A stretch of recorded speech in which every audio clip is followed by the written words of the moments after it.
आजको यात्रा नुवाकोटसम्म।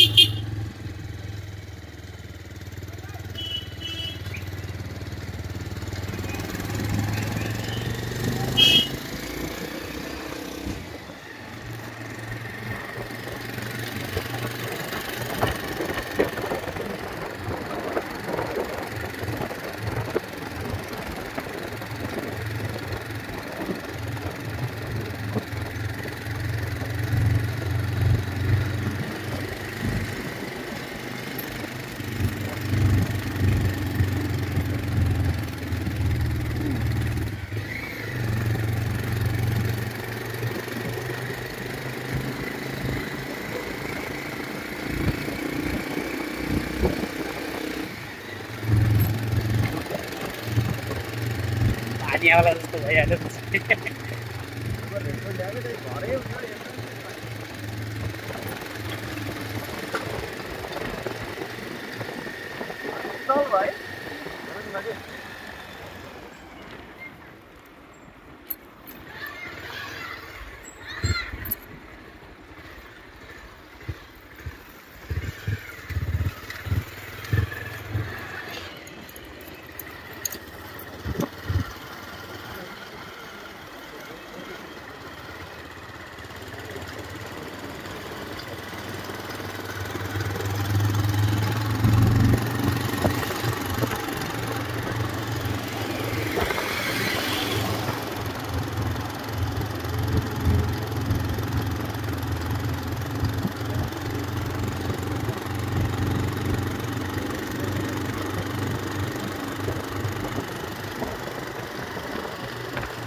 यो गाडीलाई लगभग 50 लाखसम्म पर्दो रहेछ।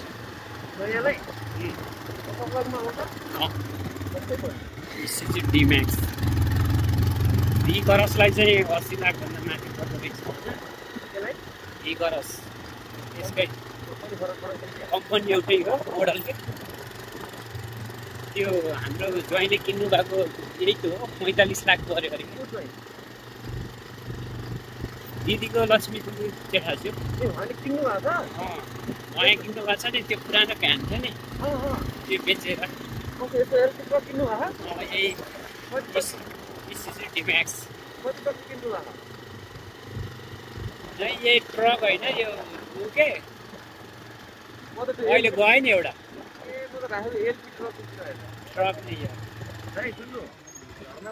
चलाउ होइन, हिँडेर जानुपर्छ। कति लाग्छ? जानु लाग्दा 10-15 मिनट जति लाग्छ। आउँदाखेरि पसन्द नि टाइम भयो पनि होइन।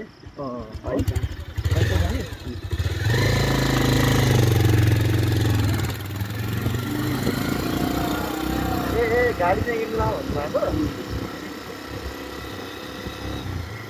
सबैले चलाउँछ नि त होइन त।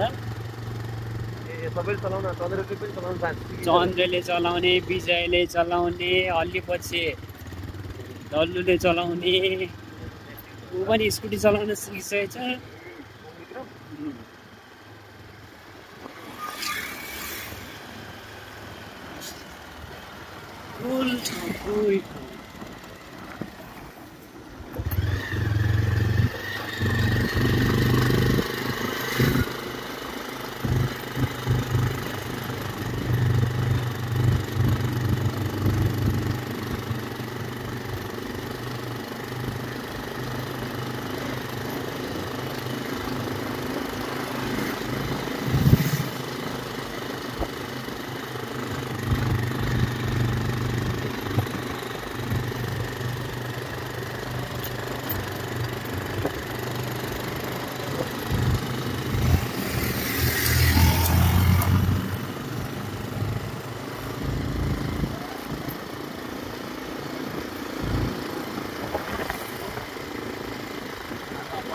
क्लियर छैन होइन। पुरा काठमाडौँदेखि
अस्ति नगरकोट जाँदाखेरि भिडियो बनाउन बिर्स्यो क्या फेरि भिडियो बनाएर फेरि चार्जर नपुग्ने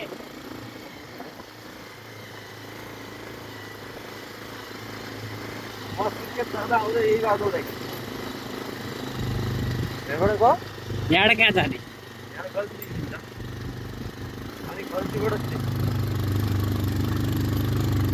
पारी नदी त्रिशुली पारी निस्किन्छ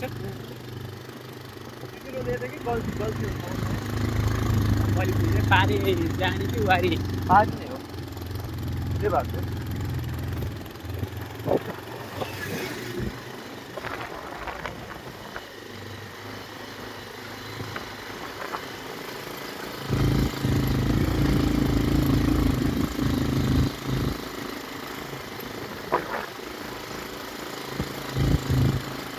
चिसो हावा चलिरहेछ पानी पर्ला जस्तो भइरहेको छ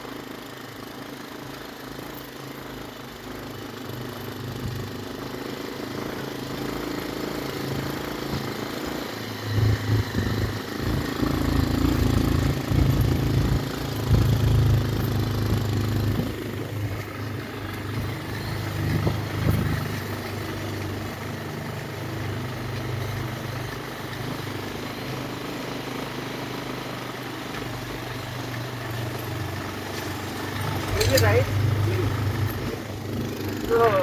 तपाईँ बजारको जग्गा छ नि हाइवेको त्यो ऐलानीमा पर्छ कि दर्तामा पर्छ त्यहाँ त दर्ता छैन त्यहाँ त अहिले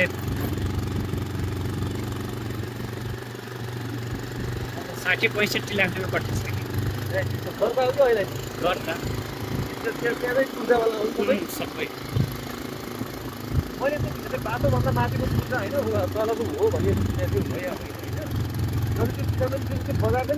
बाटोभन्दा रोडभन्दा माथिको साइड छैन होइन रोडभन्दा यतापट्टि जो हाम्रो ज्वाइँहरूको छ नि त्यो साइड पुरै पूर्जा होला त्यो पहिला यता बस्ती होइन नि त्यो त पछि मान्छे त्यत्तिकै बसेर उ गरेको आफ्नो बनाए भनेपछि बाटोभन्दा माथि छ नि त जस्तै त्यो सुरेशको पनि त घर छ नि तिनीहरू त उठाउँदैन त्यो उठाउँदैन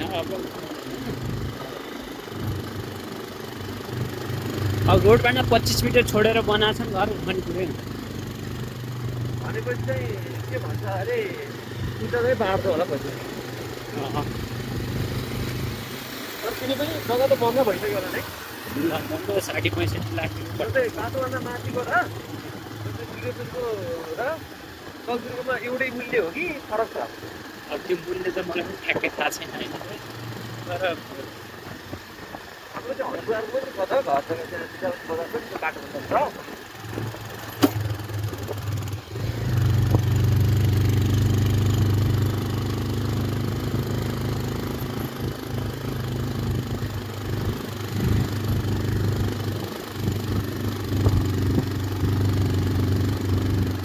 शीतलै हामी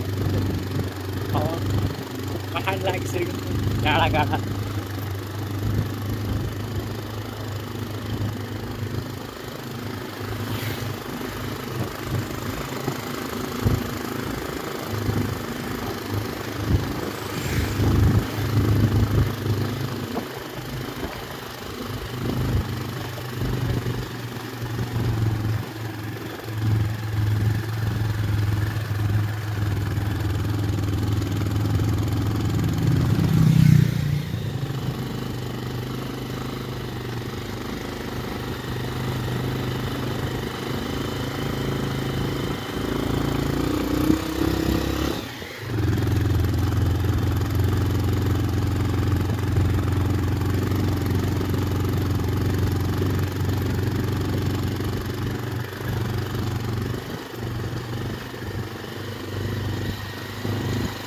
तर यो सिमेन्टको बाटो भए पनि के एकनासको छैन होइन।